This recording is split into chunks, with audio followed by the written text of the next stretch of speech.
Persatuan dan Kesatuan Bangsa pada masa Orde Baru dimulai sejak 12 Maret 1967 hingga 21 Mei 1998.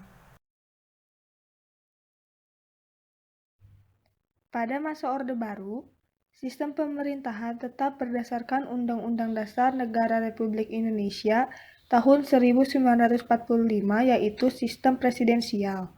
Presiden menjadi penyelenggara negara dengan bantuan para menteri. Selama Orde Baru, telah terbentuk 7 kabinet. Semuanya bersifat presidensial, dalam arti diangkat dan diberhentikan oleh Presiden. 1. Pembatasan hak-hak politik rakyat. Sejak tahun 1973, jumlah parpol di Indonesia dibatasi hanya 3, yaitu PPP, Golkar, dan PDI. Pers dinyatakan bebas, tetapi pemerintah dapat memberedel penerbitan pers, misalnya Tempo, Editor, dan Sinar Harapan. Selain itu, pegawai negeri ABRI didorong mendukung partai penguasa, yaitu Golkar. 2. Pemusatan kekuasaan di tangan Presiden. Secara formal, kekuasaan negara dibagi ke berbagai lembaga negara, yaitu MPR, DPR, MA, dan lain-lain. Namun, dalam praktiknya, Presiden dianggap dapat mengendalikan berbagai lembaga negara tersebut.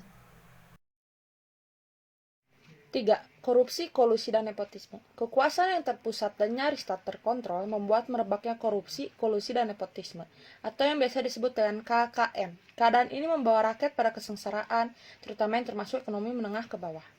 Kekuasaan Orde Baru berakhir setelah munculnya gerakan perlawanan rakyat terhadap kekuasaan Soeharto melalui gerakan reformasi. Akhirnya, Soeharto mundur dari jabatan presiden pada tanggal 21 Mei 1998 dan digantikan wakil presidennya B.J. Habibie sebagai Presiden RI ketiga.